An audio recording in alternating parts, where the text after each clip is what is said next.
popular like Muslim name?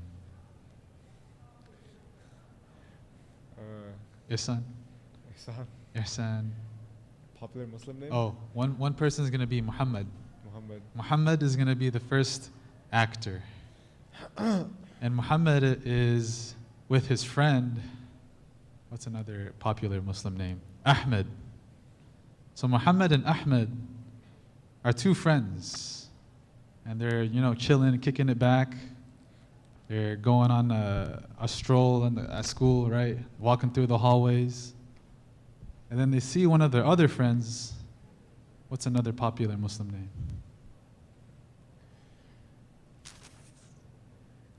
Ibrahim. Ismail? Okay. So they say Ismail. Let's see, what is Ismail doing here? He's at his locker. And at his locker, he has how those lockers, they're kind of like, they're open and you can't really see what's going on. You see some smoke. What do y'all do? Muhammad and Ahmed, you guys are next to each other. You know Ismail, you're good friends with each other. And you see your friend Ismail, doing something a little bit suspicious.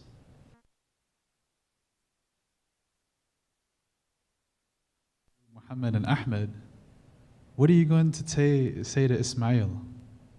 What are you going to say to him? When you confront him, what are you going to say? So we have Johan and Yusuf in one group. They're going to be your leaders in the group to facilitate discussion.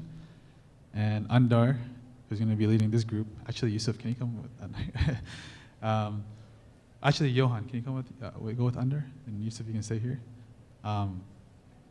So they're going to pick the Muhammads and Ahmeds and Ismail, the suspicious guy. You're going to pick from them. So let's see. Go ahead, pick someone from your group, and let's get started with the scenario.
I would also encourage the crowd to help like give like a good answer back.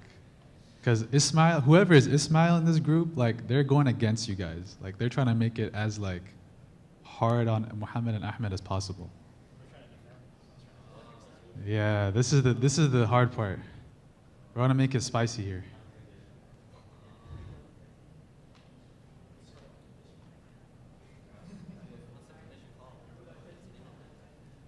Help them out. Help Muhammad and Ahmed out, guys. Help them out.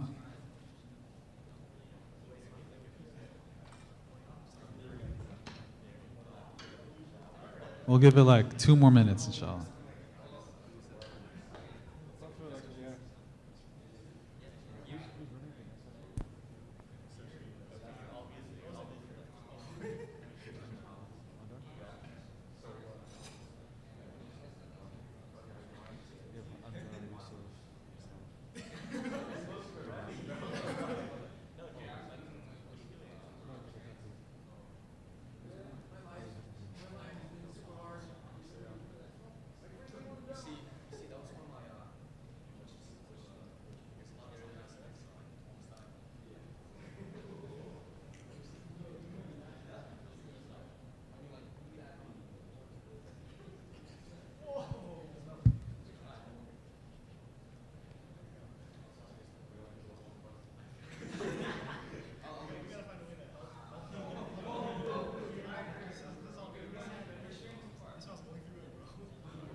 Hmm?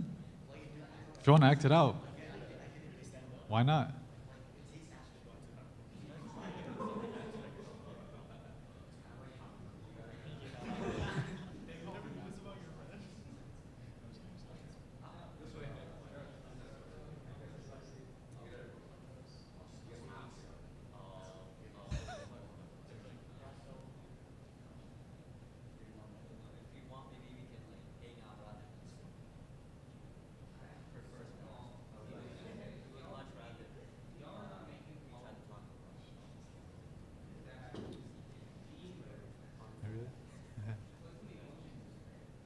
Uh, how are you going to respond to that? Oh, they made up.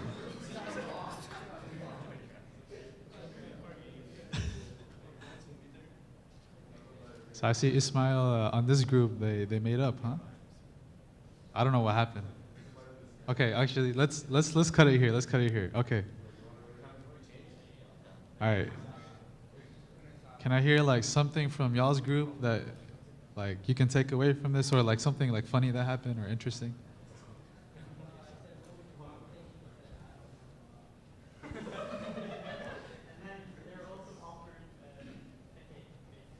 Oh, you offered? Oh.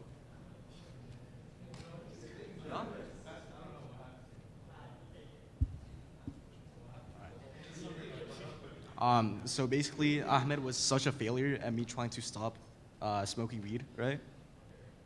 Yeah, so I got caught by him, and I tried to give him some, and he accepted it.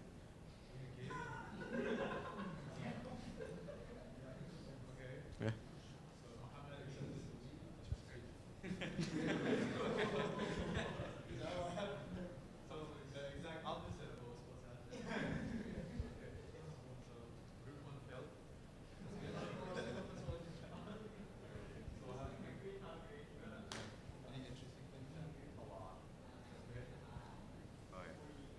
So he wanted to smoke with me, and then I told him to help me out because my dad was beating me, and then now we're going to trampoline park.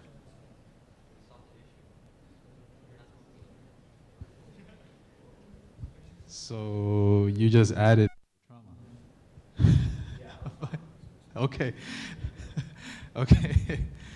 Honest, what would you say about like giving advice in these scenarios? I think Bismillah. As-salatu wassalamu ala Rasulillah sallallahu alayhi wasallam. Like, I think the scenarios you guys went through, that perhaps can happen as well. I guess the intended kind of like outcome was like, what was the intended outcome if you were? At least okay. So I don't know how y'all got to like accepting, like that's the exact opposite of what was supposed to happen. But the intended outcome was to, okay, giving advice is very, right, honest, is very multi-layered, right?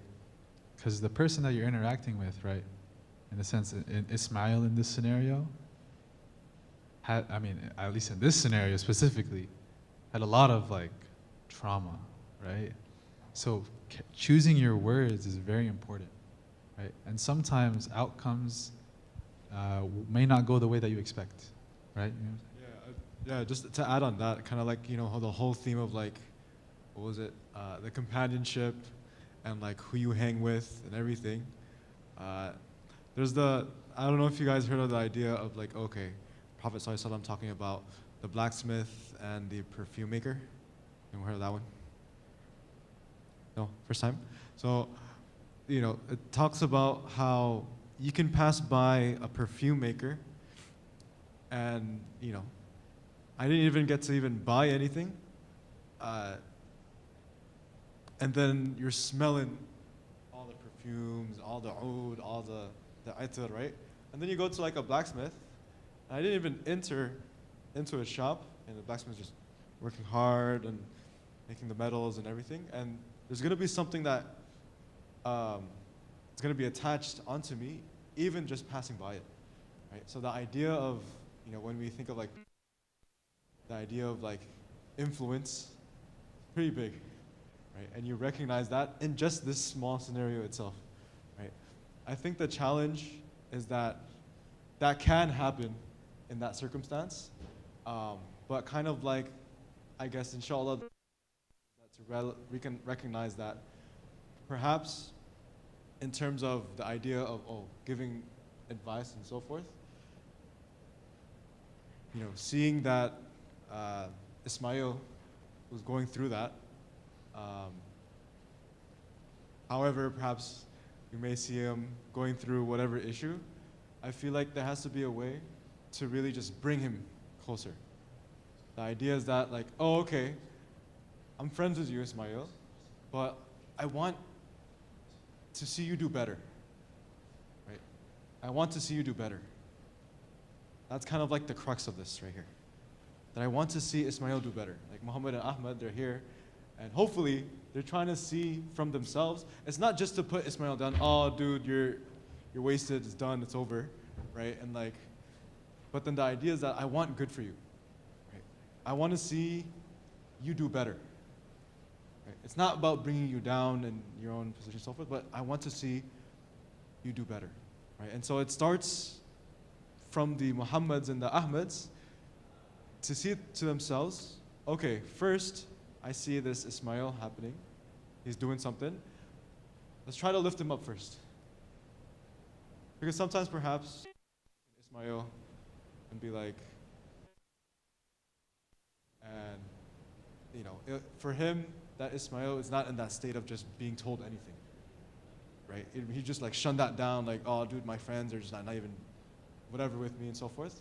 So I think the first step to really recognize that is that you want to really want good for that person, right? So I think for the Muhammads and Ahmads and for everyone, inshallah, to see like, oh, okay, did I start in a place where I wanted good for that person, good for that Ismail, or was it just like, you know, the other way around, right?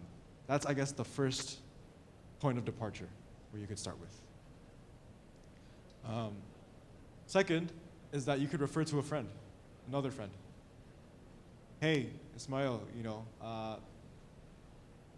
perhaps you could, if you need help or anything, I could direct you to someone that knows about things or whatnot.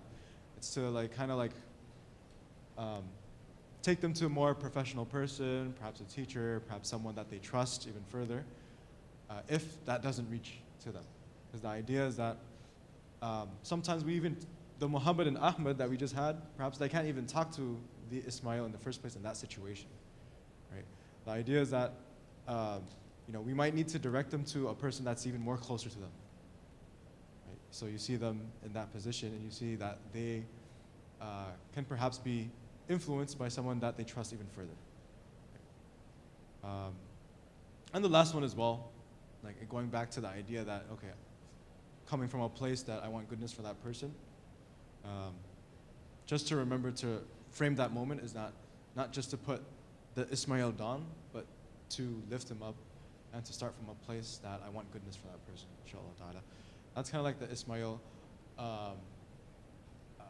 hopefully inshallah, that kind of like taking that and moving forward is to recognize that the Muhammad and the Ahmad can uplift that Ismail rather than like, oh, okay, just join in the antics and just like put him down.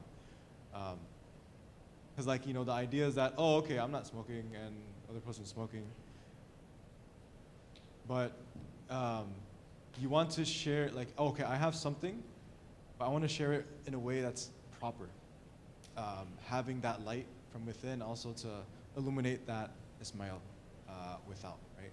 So the idea, inshallah, number one, to start from a good place. Muhammad and the Ahmads, inshallah, and everyone, start with a good place. Okay? I want good for that person. Right? As how I want good for myself, I also want good for that other person. And number two, perhaps if it won't work out in terms of you getting together with Ismail and so forth, try to seek professional help and like, okay, how do I deal with the situation? Right? There was an incident, just to end it off, inshallah. The Prophet, sallallahu alaihi wasallam, because you're talking about how it was like traumatizing to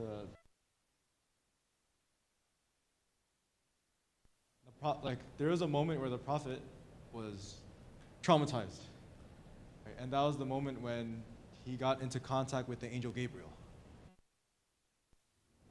What just happened? By this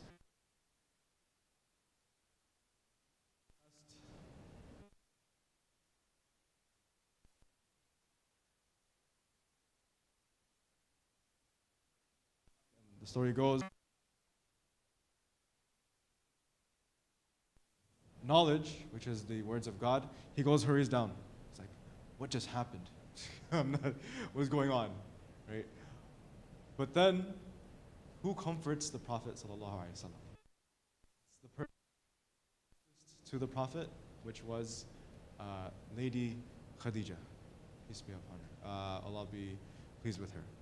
And even then, like reassuring that, okay, you Prophet Muhammad sallallahu alaihi wasallam, you are recognized in the community. Don't doubt yourself. Don't doubt yourself. Right? You're recognized in the community. You do good in the community. You serve the community. And even then, like, okay, we might need a bit more help. They may direct you to my cousin, Waraqa bin Nawfal, which was a person who knew of the tradition of the past, of the Christian tradition.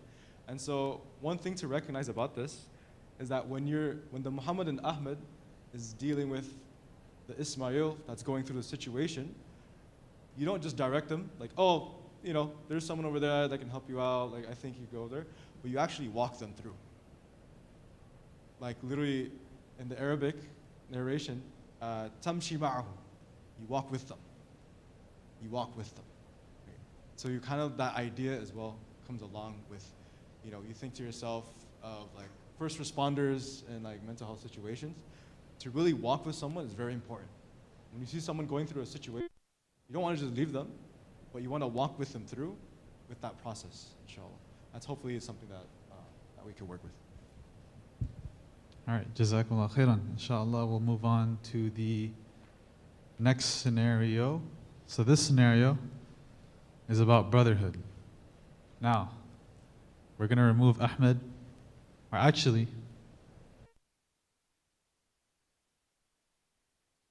was it who on both sides? It was Ahmed, right, that accepted the substances. Was it, or is it Muhammad? Were you guys? Who was it? It was Muhammad. I know you were Muhammad. You were Muhammad, the perpetrator. Okay. And then for who? It was Muhammad as well? Okay. Wait, so what happened then?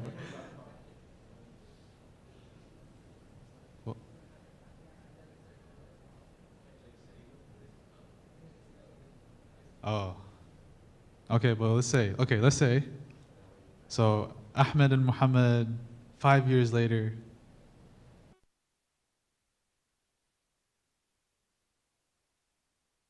Oh my God. Like,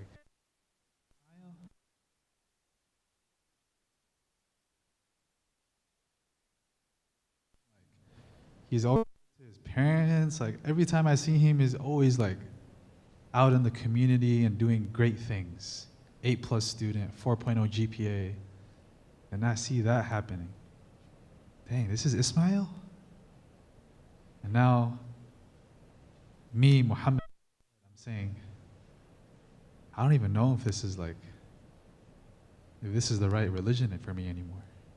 I'm having a crisis of faith. I'm having doubts in my faith. Whole scenario, this next scenario is all about that. So now you, next Ahmed, who was Ahmed in this past scenario? Raise your hand.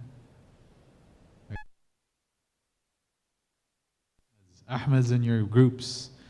Now you, Ahmed, have to advise, or not advise, but just listen to Muhammad.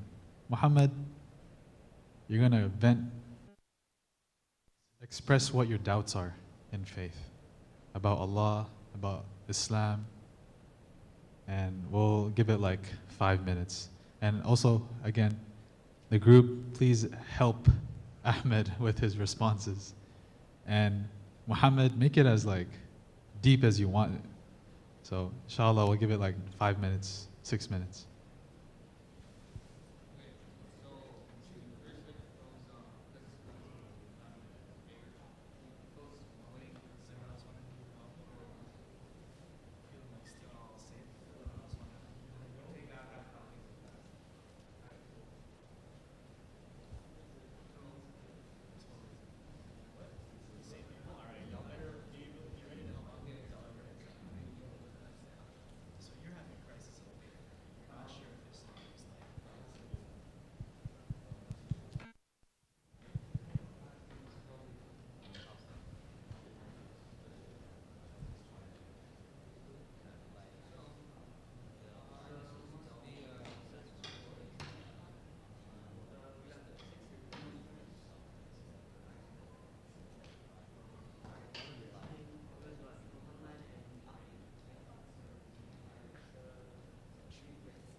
I heard something.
Yo, what?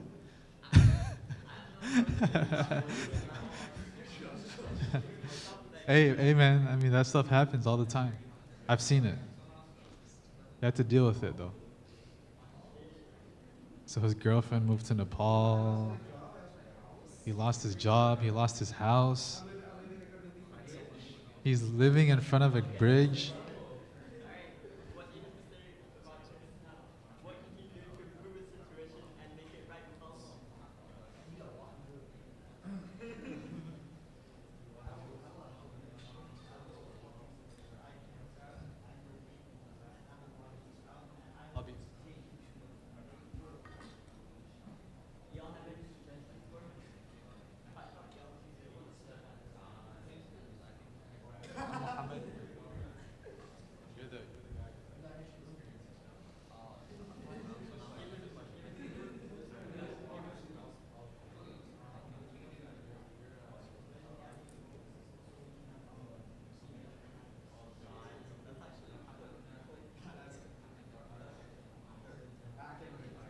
I'm like, I'm good. You're the one like helping me out.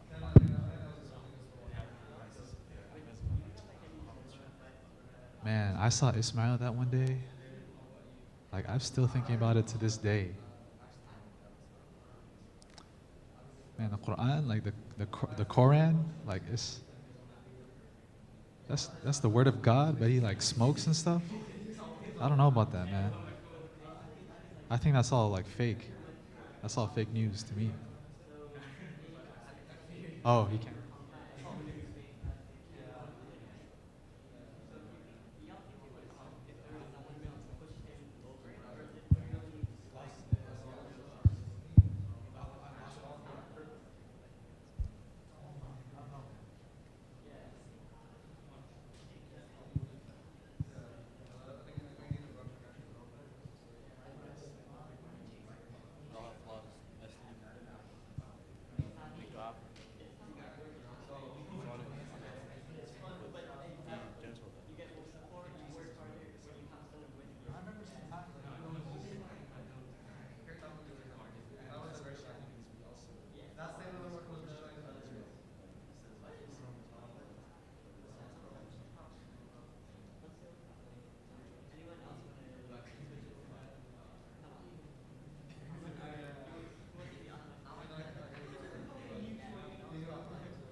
All right, we'll call this one here, inshallah.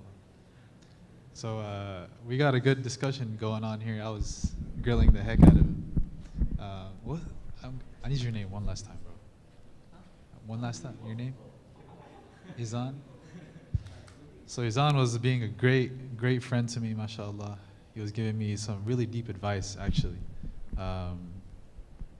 He told me to do my own research, which is actually in a very nutshell way to say it, but I think it's a reality to an answer, you know? So I just wanted to take that gem away from this group, mashallah. Andar, you got anything interesting? Yo, let them explain. Okay, brother, who are you? Are you Ahmed or Muhammad? So I gambled my Lamborghini and my Bugatti, and I lost it all. And I started taking drugs because I was depressed. My first wife and my crush left me. Yeah. He didn't say anything. Yeah, he tried. He at least tried. So Muhammad didn't say anything, but at least he listened. At least he listened. You listened, right? Okay. Okay, good. Muhammad listened. That's the least he could do, mashallah. Okay, so I heard some crazy things happening here. What happened here, Mr. Nepal? Okay, so let's see what happened. So I started doing a lot of heavy drinking because my dad that was at a young age. My mom committed suicide. My brother left me. My girlfriend left for Nepal. Started going to strip clubs and gambling casinos. Just doing everything, and then I said I can relate. I was once in your position as well, but no matter where you are or how you are, always gonna be there. And if no one else will help you, I will help you. And if I can help you, I know some people who will help you, and I'll be there as well. MashaAllah. MashaAllah. What was your name again? What was your name? Ahmad, mashallah. That hit me, bro.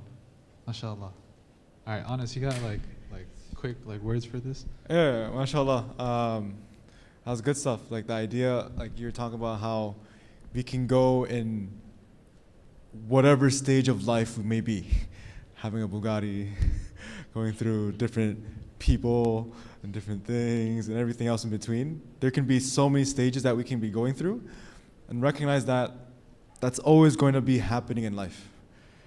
Such as life, where you recognize that it's going to be up and down, things are going to be good, things are going to be not so good. But there is a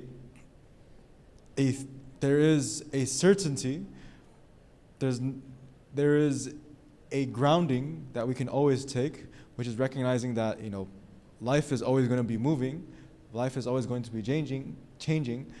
The thing that is not changing or not ever changing is Allah. To recognize that and to keep that grounded in however I move.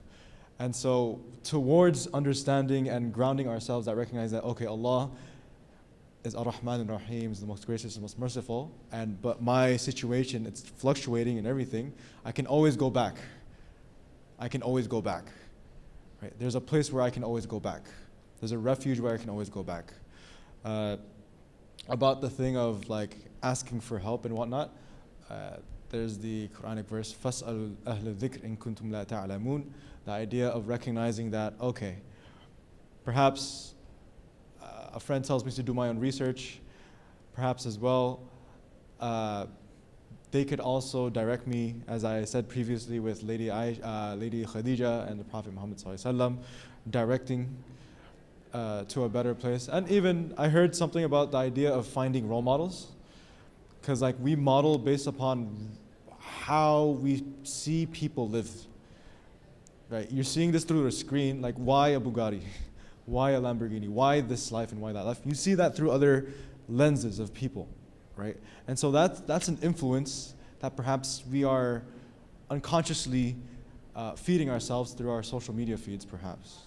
And so one thing to really ground ourselves is okay, who are my real role models in my life, right now? Who do I look up to? That's very important. Like, who do I look up to in this situation?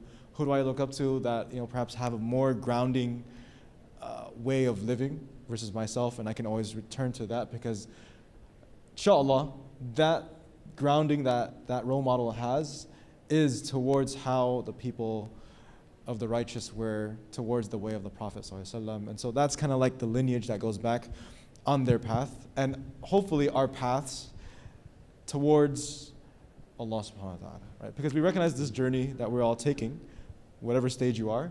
At the end of the day, we're going to say, Inna lillahi wa inna ilayhi raji'un, right? At the end of the day, I'm going to be 6 feet deep, right? And so just to recognize that realness, that certainty that that's real, and whatever is happening in life is going to be up and down, just recognize that that's going to be that ending. And so, hopefully that gives us certainty and towards how we can navigate through, inshallah. Okay, last, we're gonna make this quick, inshallah. This last one's gonna be completely different, but someone give me like a popular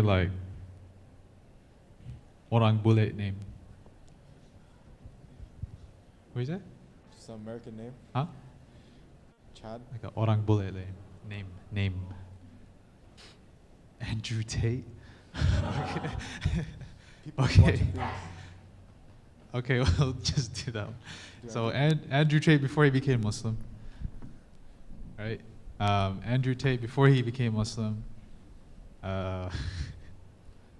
walks into Muhammad because he's so pious, mashallah. He's been giving advice and listening to his brothers, right? So now Muhammad is on his, he's a senior, right? He's in high school. He's about to transition into his next stage of life, into college, right? And he's in the bathroom. He's doing his thing. Obviously, he's going to make wudu, right? And he forgot to make wudu before putting his socks on. So now he has to take off his shoes. He has to take off his socks.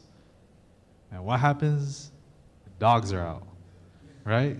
So now the dogs are out, and now he has to put his feet in the sink. And then Mr. Andrew Tate walks in, and he's like, how does his accent go? He's like, it's so weird. I don't know, I don't want to even try. He's like, what is that? Right? That was good.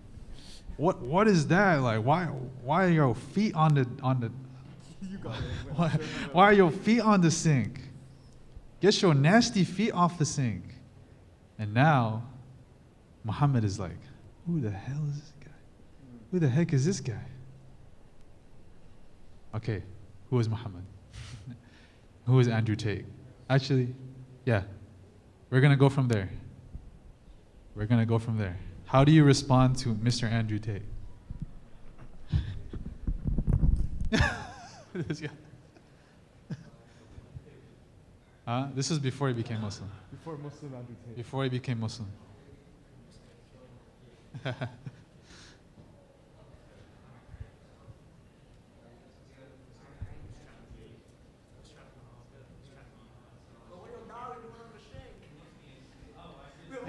Hey, bonus points if you use a Texan accent, by the way.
Oh, bro has his shoe out. Okay.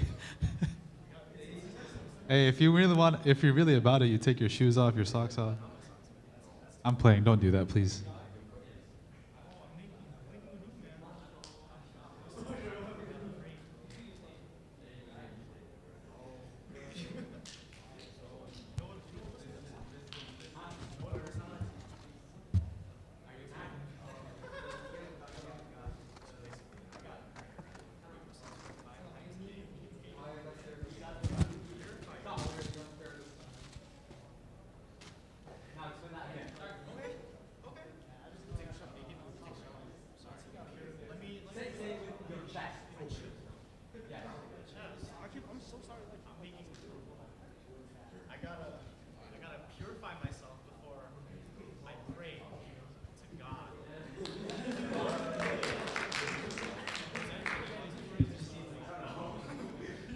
I heard someone clapping. What happened? What happened? Someone clapped. Oh, okay. Everyone's clapping? Clap again, guys. Clap again. Okay. Anything interesting happening? Oh, he's smiling. He's so happy. He wants to share. And he's also doing the, okay. Oh, you also? Oh, you want to walk us through what's going on? Okay, so like he like putting his foot in the thing. I was like, "What are you doing?" You know, and then and then he was explaining to me what Islam was like. Stop, and then he because he was like speaking in a soft tone and he's annotating. And that made him repeat in a stronger voice. I said it with my chest.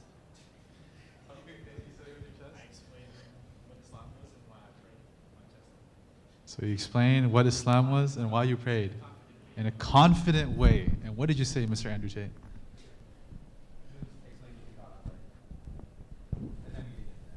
Oh. Nah, he's a bad dude. He's a bad dude. This is before he was Muslim. Okay.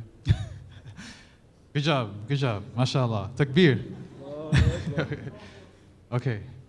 Anything interesting happening here? You made 2 Andrew Tates? Wow, okay. Okay, so Muhammad, did you have any trouble? Oh, you made, so everyone else was just Muhammad? Okay. Did the Muhammads beat the Andrew Tates?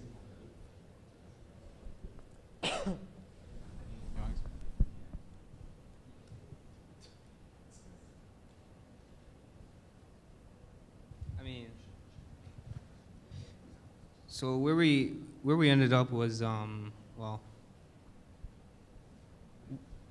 So we were describing like what wudu is, right? And of course the Andrew Tates were questioning like the rationale behind like wudu, and all the Muhammads came to the conclusion that it serves as a cleanse, right? And that's where we ended. I was asking what color the Lamborghini was. Yeah, I guess I happened to call it the Bugatti. So they asked about the color of the Bugatti. Okay. Interesting. I hear some really interesting things from here. I really want to hear. What did you guys? Yeah. Pretty much, I started yelling at him for having his feet in the sink at a hotel I paid a lot of money for, instead of just going in the tub. And he came from a place of ignorance, so I just wanted to explain what I was doing and why I was doing it. And once he learned that it was for like religion and for like God, he gave me the okay and said that okay, I respect that. This was probably him before he accepted Islam, right? So you touched on a really good point though, right? Ignorance, or meeting people that they just don't know, right? They don't know. Some people that are literally like disconnected from society, like Austin, Texas. I'm joking. But like maybe like all of the cities leading up to Austin, Texas, because I drove from Dallas and like it was literally like the Dust Bowl. Like I did not see like a single house for like miles. So there are people out there that like, right? Like they just don't know. They literally don't know. So honest, you wanna have any like closing thoughts? Yeah, mashallah, you know, when you're dealing with people that don't know, and you know, we assume that we're in a higher plane, that oh, I'm doing something so godly. I'm gonna go in prayer and then wudu, and then this guy's throwing me off my game, and I have to tell him off that I'm doing this for God and so forth. I feel there's like, similar to how the Prophet, peace be upon him, and recognizing there's the dua after the Prophet was seeking help and the people of Ta'if. If you've heard of the story of the people of Ta'if, where they lined up children and all the community of Ta'if, because the Prophet ﷺ, he thought that, oh, okay, it was at that time when the community was still at a low point and the Muslims were weak, and so the Prophet was seeking help outside of the Meccan community. And so there was a city nearby called Ta'if. He went, assumed that they responded to his invite, and what happened was that, you know, entering the city, he was pelted by the children to the elders, everyone all the way through, right? There's like a whole line. You think of the queue line, the waiting lines for like the food at the ballroom for like your food. Think of that all the way through towards outside of the hotel, all the way out towards the outside of the city. The Prophet was pelted through, and so like he experienced that kind of like experience, right? And that's tough, right? But the Prophet ﷺ, angels come up to him and tells him, you know, Ya Rasulullah, you've been through this. I'm paraphrasing. If you want this city to be like flipped upside down, just smashed, give me the command, and you know, I'll to Allah subhanahu wa ta'ala to do it, right? But what happened was that the Prophet ﷺ, as we recognize that the Prophet ﷺ wanted the best out of humanity, the best of humankind, he said, you know, I'm paraphrasing, leave them because perhaps they do not know. And perhaps, do you remember? It was that perhaps, they do not know, leave them, perhaps from them will be their generation of believers from them. Right? And lo and behold, you have believers in Ta'if right now, right? And the idea is to... Ta'if is like, if you ever get the chance to, and you say Ameen to this, that we all are able to visit the blessed city of Medina and Mecca, Ameen. But also Ta'if, because if you have been there, I'm sure you've been there before. I didn't go. No, but Ta'if is like it is on an elevated, like, compared to the rest of Arabia, it is almost a few hundred, almost 1,000 feet above elevation. So the type of crops that they have there are very nice. The soil is nice, right? Just the agriculture there, very easy to grow whatever you'd like to, right? And to think that that city was a city that Angel Gabriel, or Angel Jibril as we know, right, was going to topple and literally flip as like by the tip of the wing, as the narration says, just use his tip of his wing and flip the whole city because of what they did to the Prophet sallallahu alaihi wasallam. Can like, this is Allah Azza wa Jal. This is Allah, right? How merciful is He? How merciful is He to turn a city that He was going to destroy into a city that has so much beauty now, right?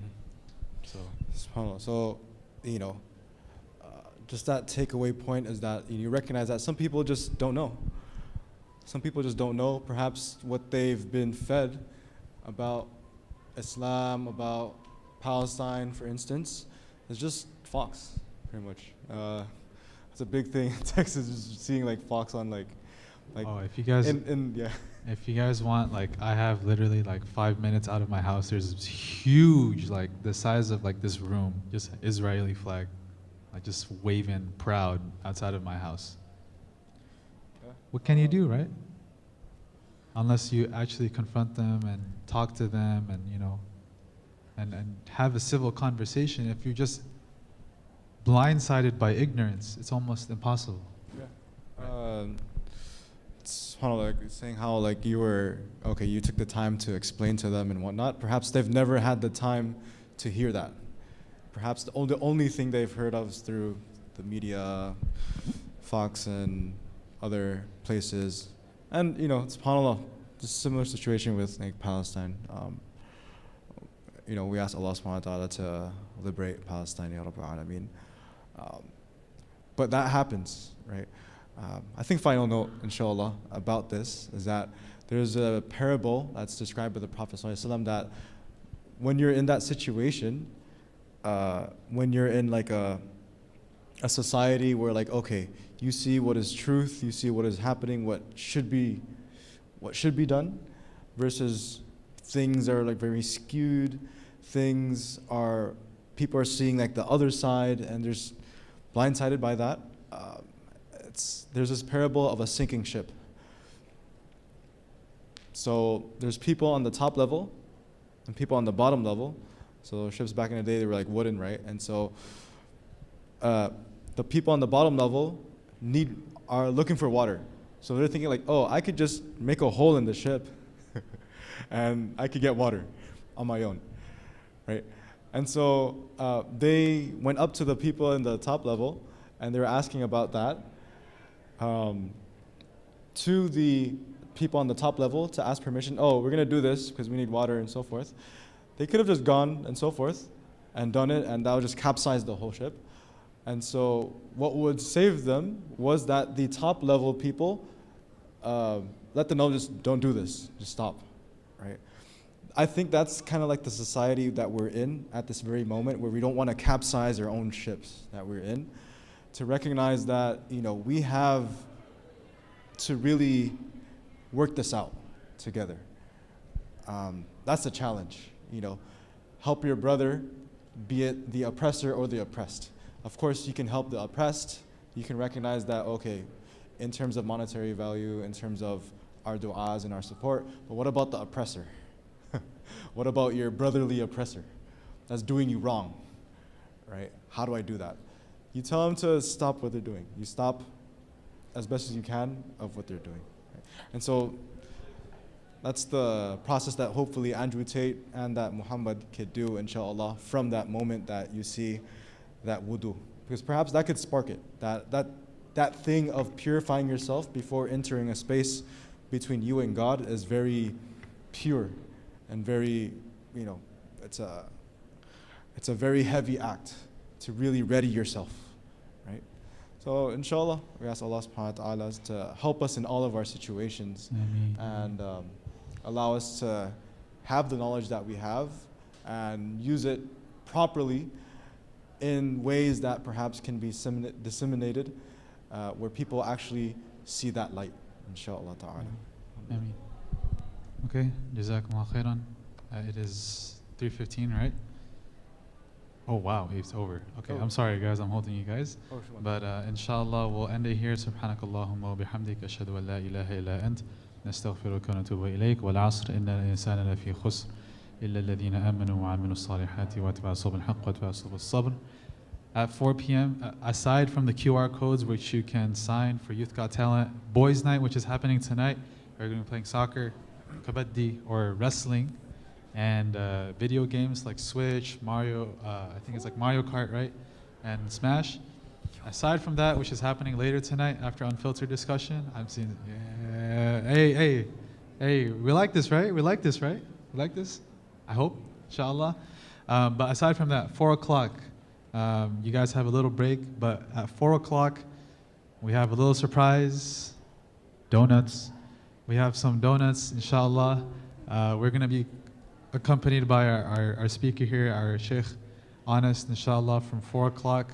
We're going to have a chill session. We're just going to vibe. We have like this little deck of cards that we're gonna be playing. It's like really nice, but we're just gonna be having a good time. Just gonna be relaxed, no formalities or anything like that. Just gonna be in the company of each other. Take some break. We're gonna have some donuts and enjoy each other's company at 4 p.m. inshallah. And then after that, Maghrib Salah, unfiltered discussion, and boys' night. So I'll see you guys then, inshallah. Assalamu alaikum wa rahmatullahi wa barakatuh. I appreciate y'all, alhamdulillah. Good seeing y'all, alhamdulillah.